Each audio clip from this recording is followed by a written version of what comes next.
Mon bras hurlait. Ce n'était pas une petite douleur sourde, mais un cri strident. Une brûlure vive, là où le caramel à 160 degrés de sucre en fusion m'avait éclaboussé l'avant-bras 10 minutes plus tôt. Je ne me suis pas arrêtée. Je ne pouvais pas. La pièce montée à 15 000 € pour la fille du préfet devait être prête à 9 heures du matin. Et la cage délicate en sucre filé ne allait pas se construire toute seule. Il était 3h10 à 7 du matin. La cuisine de la Miette d'Or, l'empire boulanger que j'avais passé 10 ans à bâtir, partant d'un simple four pour en faire une puissance pesant 9 millions d'euros, était silencieuse.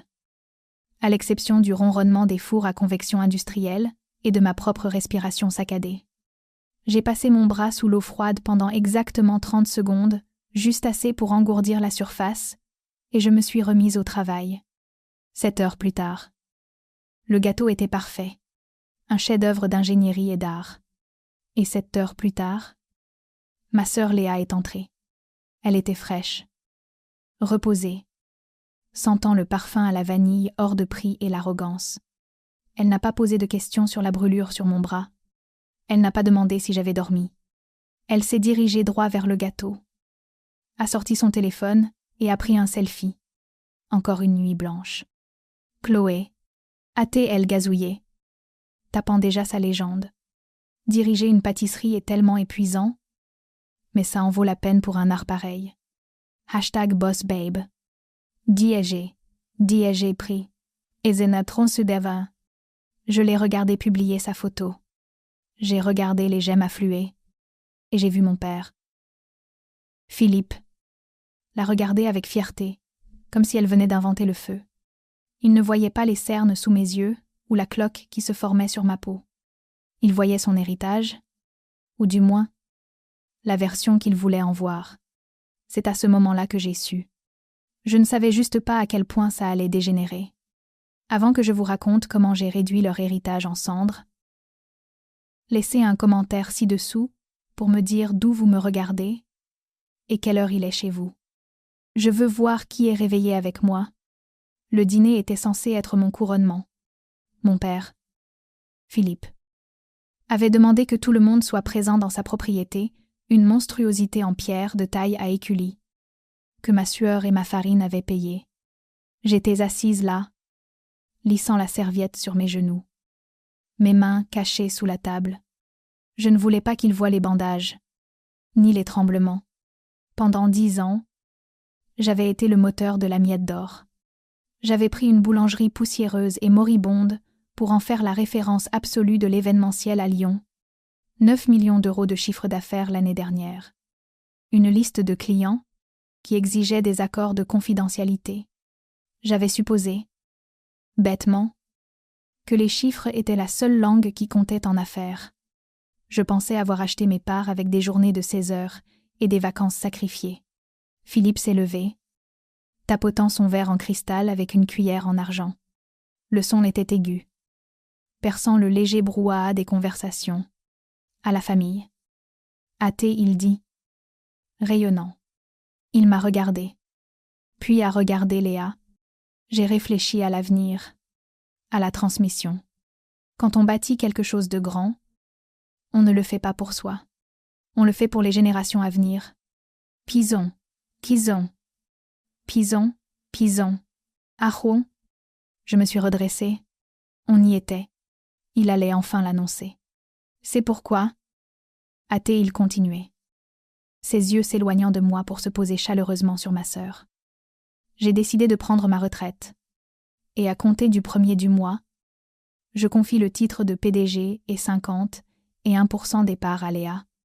Esvozine, en fait vidou, l'air n'a pas seulement quitté la pièce, il s'est évaporé. J'ai ressenti un coup physique dans la poitrine, froid et dur. J'ai regardé Léa. Elle feignait la surprise. Une main sur la bouche. L'autre posée de manière protectrice sur la tête de son fils de 5 ans, qui était en train d'étaler du beurre sur la nappe. « Papa » ai-je chuchoté. Le mot m'écorchait la gorge. « Quoi ?»« Écoute. »« Chloé » a dit Philippe, levant une main comme pour calmer un cheval effrayé. Tu es incroyable. Une bosseuse, une vraie artisane. Mais la miette d'or, c'est une histoire de famille. C'est une question de lignée. Il a désigné les enfants de Léa. Léa nous a donné l'avenir. Elle comprend ce que signifie bâtir une dynastie parce qu'elle a donné la vie. Elle porte l'héritage dans ses bras. Qu'Amanda, c'était une gifle si audacieuse que j'ai failli rire. Mon génie opérationnel. Ma décennie de sacrifice. Mon sang et ma peau littéralement laissés sur le carrelage de la cuisine. Tout cela pesait moins que le fait que Léa ait accouché. Inès, ma belle-mère, qui a 2 ans de moins que moi, est intervenue en sirotant son chardonnay. C'est logique. Chloé, Léa est une femme accomplie. Elle a cette douceur, cet esprit maternel dont la marque a besoin. Toi, tu es tellement industrielle, tellement focalisée sur le travail. Elle fait le biogaz. Je suis le travail, ai-je dit, la voix tremblante. Je suis la raison pour laquelle il y a une marque à hériter. Léa n'a pas mis les pieds dans une cuisine depuis le lycée. Elle pense que la crème au beurre se fait avec de la margarine. Pour Zis. Et c'est pour ça que tu vas rester, a dit Philippe, d'un ton patronal qu'il utilisait quand j'étais adolescente. On a besoin de toi. Chloé, tu es la colonne vertébrale. Mais Léa est le visage. Elle est le cœur. Elle est la mère de la prochaine génération de propriétaires. Comment sais-je? Il ne se contentait pas de me voler mon entreprise. Il m'effaçait. Il me disait que ma valeur était nulle parce que je n'avais pas produit d'héritier biologique. J'ai regardé Léa. Elle a souri. Un petit sourire serré. Victorieux. Ne t'inquiète pas. Chloé. Elle dit doucement. J'ai tellement d'idées pour le rebranding. Je veux rendre ça plus familial, moins élitiste. Andelace, douaise, pourtant sanché. J'ai regardé le vin dans mon verre. Je ne l'ai pas bu.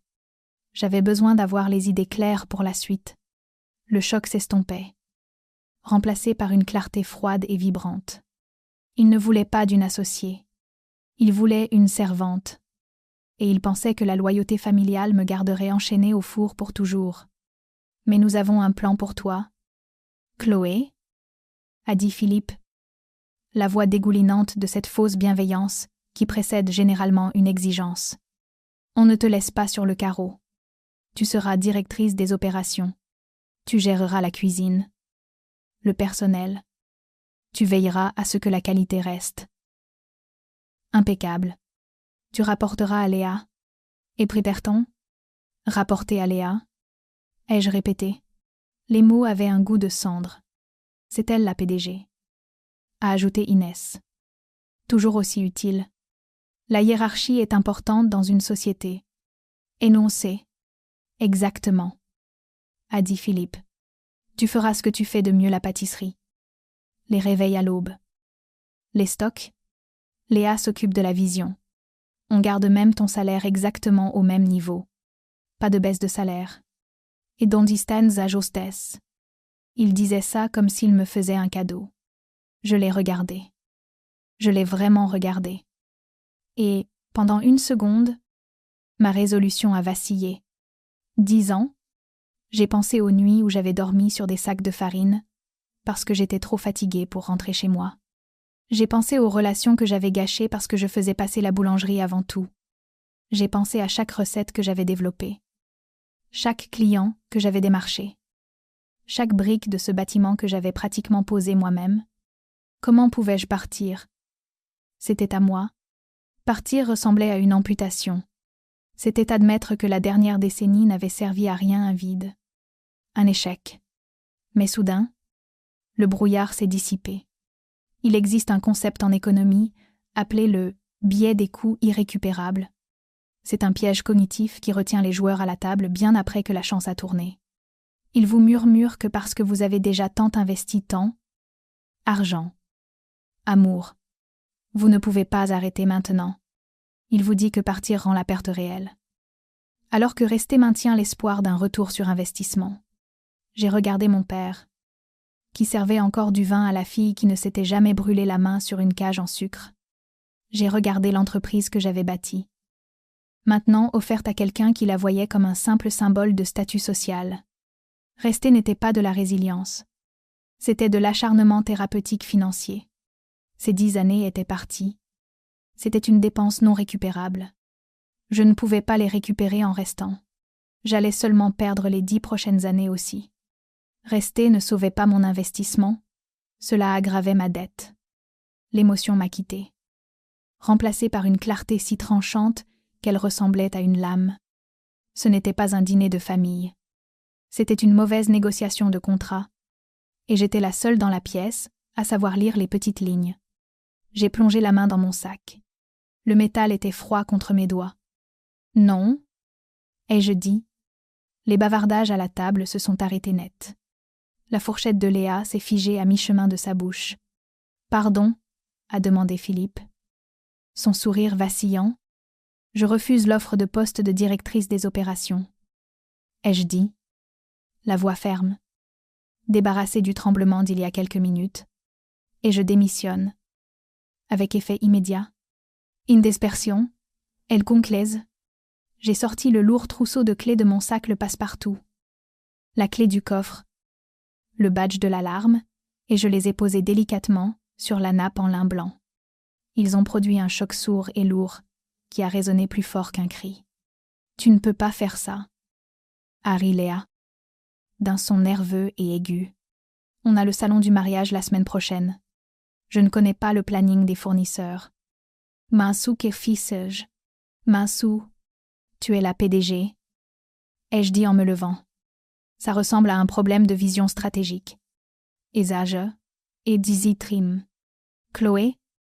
Le visage de Philippe est devenu d'un rouge cramoisi. Si tu passes cette porte, tu pars avec rien. Pas d'indemnité. Pas de recommandation.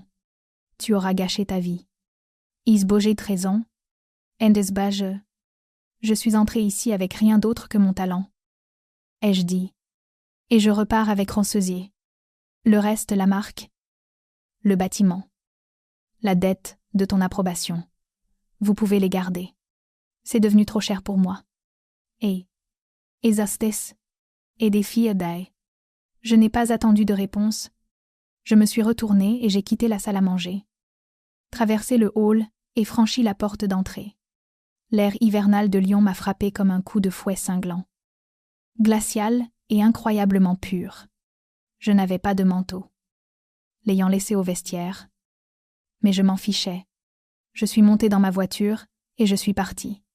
Je n'ai pas regardé dans le rétroviseur. Je n'ai pas pleuré. J'ai juste commencé à calculer. Parce qu'alors qu'ils trinquaient à leur héritage, j'organisais déjà ma guerre. 650 000 €. C'était le solde exact de mon fonds de liberté. Pendant 10 ans, alors que je bâtissais l'empire de mon père, j'avais discrètement mis de côté 50% de mon salaire sur un compte d'épargne à haut rendement. J'habitais dans un studio de la taille d'un placard. Je conduisais une vieille berline de 10 ans. Je n'achetais pas de vêtements de créateur et je ne partais pas en vacances sur la côte amalfitaine comme Léa. J'achetais ma liberté. Et le lendemain de mon départ, je l'ai dépensé.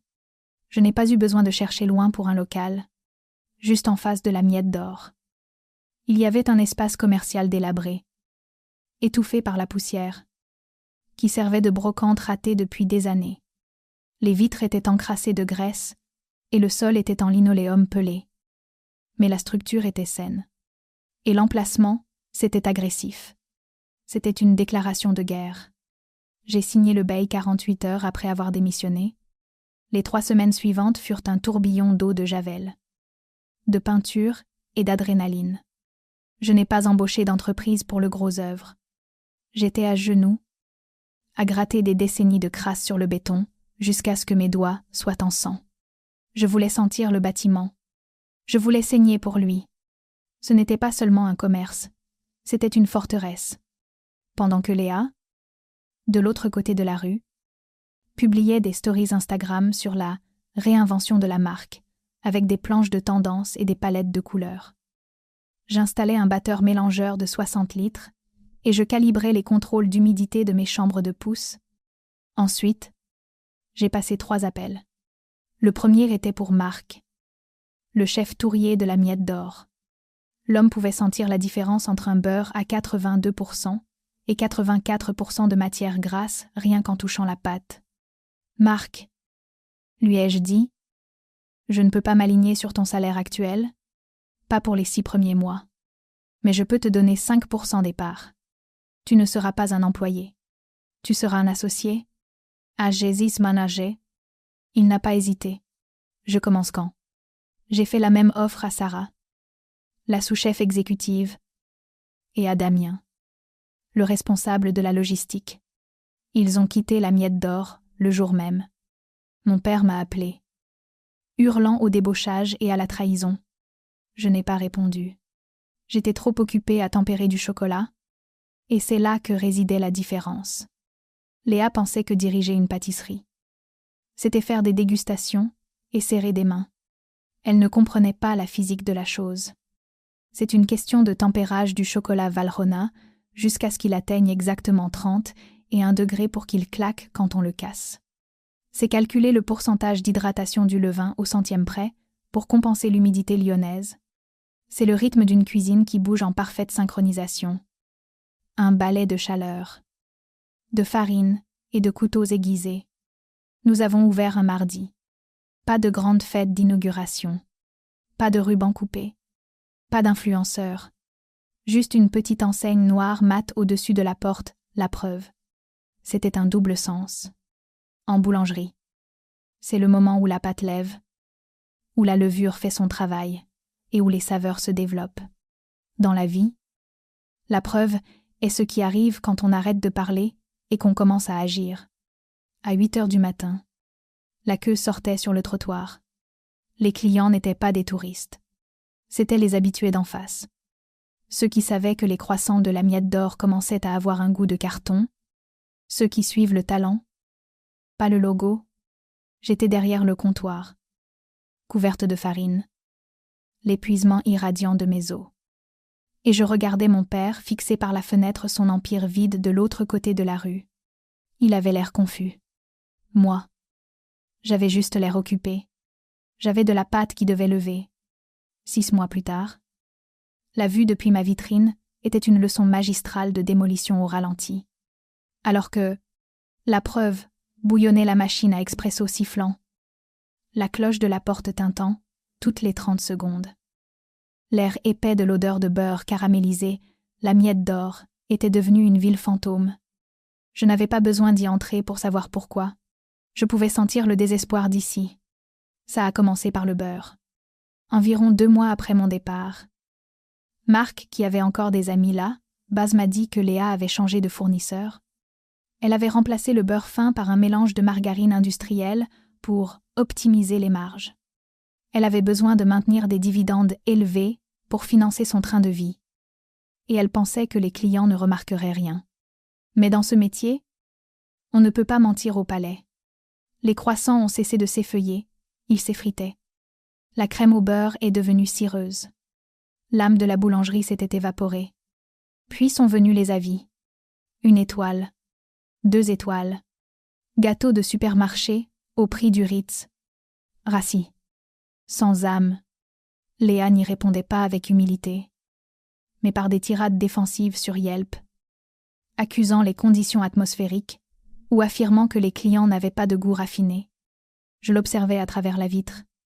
Elle arpentait la salle vide, hurlant dans son téléphone. Son esthétique de « maman PDG », parfaitement travaillée, s'effilochant de partout. Il existe un concept appelé la « falaise de verre », où les femmes sont promues à des postes de direction en période de crise, quand le risque d'échec est au plus haut. Mais Léa n'était pas sur une falaise de verre. Elle était dans le piège de l'enfant roi. Pendant 38 ans, mon père l'avait protégée de toutes les conséquences. Si elle ratait un examen, c'était la faute du prof. Si elle dépensait trop, il payait la facture. Il pensait la protéger. En réalité, il l'avait handicapée. Il lui avait retiré la capacité de développer sa résilience. La résilience est comme un muscle. Elle doit se déchirer avant de croître. Elle se construit par l'échec, par les brûlures sur les bras et les nuits où l'on pense qu'on ne pourra pas payer les salaires. Léa n'avait jamais eu le droit d'échouer. Donc elle n'avait jamais appris à survivre. Il ne lui avait pas transmis un héritage. Il lui avait tendu une grenade dégoupillée et elle n'avait aucune idée de la façon de tenir la goupille. L'explosion a eu lieu un samedi de juin. C'était le pic de la saison des mariages. La Miette d'Or avait un contrat pour une pièce montée au citron pour un mariage très médiatisé. Selon les rumeurs, ils étaient en retard. Léa, paniquée, a ordonné au personnel d'augmenter la température des fours pour accélérer la cuisson. C'est de la thermodynamique de base. L'extérieur brûle. L'intérieur reste cru. À 16 heures, j'ai vu l'ambulance s'arrêter devant la salle de réception au bout de la rue. À 10 à 7 heures, les réseaux sociaux ont commencé à s'enflammer. Intoxication la Miette d'Or. Salmonelle, 12 invités hospitalisés, dont la grand-mère de la mariée. L'inspecteur des services d'hygiène est arrivé à la Miette d'Or le lendemain matin. Je me tenais sur le pas de la porte de « La Preuve », essuyant la farine de mes mains. Et je l'ai regardé coller une étiquette orange vif, fermeture administrative, sur la porte vitrée de l'empire de mon père. Léa est sortie par une porte dérobée, cachant son visage devant la caméra d'une chaîne locale. Elle avait l'air petite, terrifiée. Pendant une fraction de seconde, j'ai ressenti une pointe de pitié, le vieil instinct de courir pour tout réparer, pour gérer la crise, afin qu'elle n'ait pas à pleurer. Mais ensuite, j'ai regardé ma propre boutique. J'ai regardé la file de clients qui me faisaient confiance parce que j'honorais le travail. Pas l'image. J'ai tourné le dos au naufrage d'en face et je suis retournée à mon pétrin. La pitié est un luxe que je ne pouvais pas me permettre. J'avais une entreprise à faire tourner. Philippe est venu 3 jours plus tard. Il n'est pas entré comme un roi conquérant. Il s'est traîné à l'intérieur. Le teint gris. Vaincu. Paraissant 10 ans de plus qu'au dîner. Il portait un costume qui semblait trop grand pour lui. Comme si le poids de son échec l'avait physiquement ratatiné. J'étais en pleine consultation avec un client. Mais je l'ai vu à travers la vitre. Il a hésité. Sa main flottant au-dessus de la poignée. Je me suis excusée et je suis allée lui ouvrir. Chloé. Hâté, il dit, la voix rauque. On peut se parler. Je l'ai conduit à une petite table dans un coin. Loin de l'agitation du comptoir. Je ne lui ai pas offert de café. Je ne lui ai pas proposé de s'asseoir. J'ai juste attendu. C'est fini. Hâté, il dit, fixant ses mains. L'hygiène nous a fermés. Le procès. La grand-mère, qui est tombée malade. Sa famille nous poursuit pour négligence. La marque est toxique. Personne ne l'achètera. Einstein. Je sais, ai-je répondu. J'ai vu les infos. Iodis Emery. On doit fusionner. Hâté, il dit, levant les yeux avec une lueur désespérée. Si on fusionne, la Miette d'Or, avec La Preuve, on peut sauver les actifs. On peut changer de nom. Tu prends la direction. Tu gères tout. Juste. Sauve le nom de la famille. En pharmacie. Je l'ai regardé, ressentant une vague de fatigue glaciale. Il ne comprenait toujours pas. Il pensait toujours qu'il s'agissait d'un nom sur un bâtiment. Il n'y a plus de nom de famille à sauver. Philippe, ai-je dit, tu l'as détruit quand tu l'as confié à quelqu'un qui ne le respectait pas. Et je ne vais pas fusionner avec un passif toxique. Empiezo d'excès. S'il te plaît. Hâté, il murmurait. Les larmes aux yeux. Tu ne comprends pas. Ce n'est pas seulement le commerce. C'est le bâtiment. Aïe. Quoi? Le bâtiment? Il a pris une inspiration tremblante. Léa. Elle m'a convaincue de l'hypothéquer.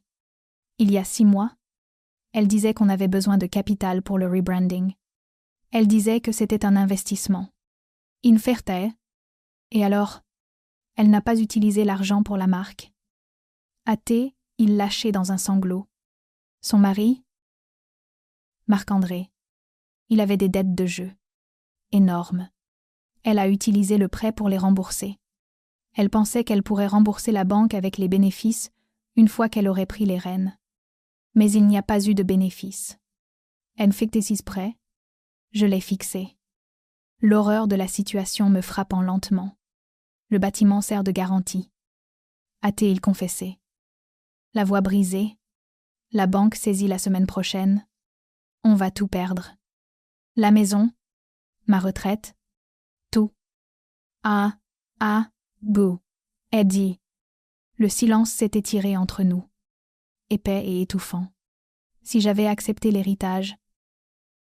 Si j'étais restée. Si je l'avais laissé me culpabiliser pour prendre la relève il y a 6 mois. C'est moi qui serais responsable de cette dette. C'est moi qui perdrais tout. Il n'avait pas seulement essayé de me donner un travail. Il avait essayé de me remettre une condamnation à mort financière. Emballé dans un ruban, héritage. Tu dois partir. Ai-je dit? Ma voix dangereusement calme. Chloé, je t'en prie. Tu as de l'argent. Tu as du succès. Tu peux nous aider. Kikisban. J'ai dit pars. Ai-je répété en me levant. Avant que j'appelle la police. Endo Visteda. Il m'a regardé une dernière fois. Un homme brisé qui avait misé sur le mauvais cheval et tout perdu. Puis il s'est tourné et a franchi la porte. Je l'ai regardé s'éloigner. Et pour la première fois de ma vie, je ne me suis pas sentie comme la fille, qui n'était pas assez bien. Je me suis sentie comme celle qui s'en était sortie. Ils sont arrivés un mardi matin. En plein rush décroissant. Ils n'ont pas fait la queue. Ils n'ont pas regardé le menu. Philippe et Léa ont fait irruption dans la preuve, comme s'ils me possédaient encore. Léa pleurait une performance qu'elle avait perfectionnée pendant 3 décennies. Philippe avait l'air hagard. Son visage marqué par les nuits sans sommeil et les dossiers de surendettement. « Comment peux-tu rester là ?» a hurlé Léa. Sa voix perçant le jazz d'ambiance et le sifflement de la machine à café. « Comment peux-tu vendre des pâtisseries alors que ton neveu et ta nièce sont sur le point de se retrouver à la rue ?» Les conversations dans la boutique se sont arrêtées instantanément. 40 clients se sont retournés pour regarder. Mon personnel m'a regardé, prêt à intervenir. Mais j'ai levé la main. Je n'avais plus peur d'eux. On perd la maison. Chloé, a plaidé Philippe, s'appuyant sur le comptoir. La banque prend tout sien. Si tu rachetais juste les actifs, si tu reprenais la dette, on pourrait sauver la famille. Et... Consire, la famille, ai-je répété. Tu veux dire la dynastie que tu as essayé de bâtir sur mon dos? C'est ton sang, a sangloté Léa, utilisant ses enfants comme bouclier une dernière fois. Tu n'as pas de cœur. Tu veux les voir sur le trottoir? Je les ai regardés. Vraiment regardés. Pendant des années.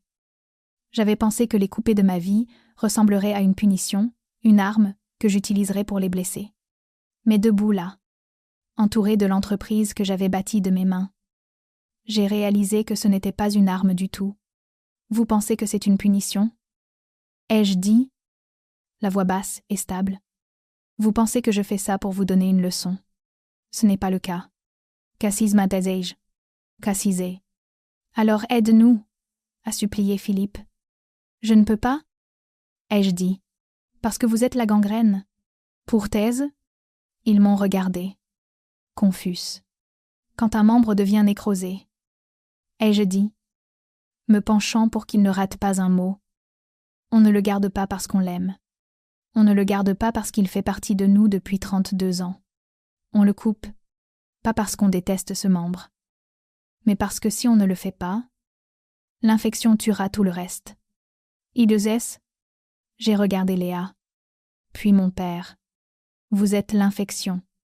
Vous avez drainé mon temps, mon talent, et vous avez essayé de drainer mon avenir pour payer vos erreurs. Vous rayer de ma vie n'était pas une vengeance. C'était une nécessité médicale. C'était la seule façon pour moi de survivre. Emma me bidos apra. Consonidos apra. Chloé. A chuchoté Philippe. Toute combativité le quittant. Je ne suis pas votre sauveuse. Ai-je dit? Je suis la survivante. Et les survivants ne paient pas pour les balles qui leur ont tiré dessus. Edine Deteken. J'ai désigné la porte. Sortez. Dose des Sam. Ils n'ont pas discuté. Ils n'ont pas crié. Ils se sont effondrés sous le poids de la vérité et sont sortis dans le froid, ne laissant derrière eux que l'odeur du désespoir. La vente aux enchères de la banque a eu lieu 2 semaines plus tard. Je n'ai pas racheté la marque. Je n'ai pas racheté le bâtiment. J'ai racheté le matériel, mes vieux batteurs. Mes chambres de pouce. Les outils que j'avais rodés par 10 ans de labeur pour une bouchée de pain. La miette d'or n'existe plus. Le bâtiment est devenu une boutique de téléphonie quelconque. Léa a déménagé dans le sud avec son mari pour vivre chez ses beaux-parents. Je n'ai plus de nouvelles. Et Philippe? Je l'ai vu la semaine dernière. Il travaille comme hôte d'accueil dans une boulangerie de chaîne à l'intérieur d'un supermarché. Il donnait un cookie à un enfant. Arborant ce sourire charmant, il a levé les yeux. M'a vu, et pendant 1 seconde, son visage s'est décomposé. Je ne me suis pas arrêtée. J'avais un cours à donner. J'ai agrandi, la preuve, le mois dernier. Mais ce que je préfère, ce n'est pas le chiffre d'affaires ou les articles de presse. Ce sont les mardis soirs. J'anime un programme gratuit pour enseigner l'art de la pâtisserie à des mères célibataires, des femmes qui ont besoin d'un savoir-faire, qui ont besoin d'un moyen de bâtir leur propre fond de liberté. Je les regarde pétrir la pâte, sentir la résistance, apprendre que la résilience n'est pas quelque chose dont on hérite. C'est quelque chose que l'on fabrique de ses propres mains. Mon père a essayé de brader mon héritage parce que je ne lui avais pas donné de petits-enfants. Il n'a pas réalisé que les héritages ne se donnent pas. Ils se cuisinent, couche après couche, dans le feu.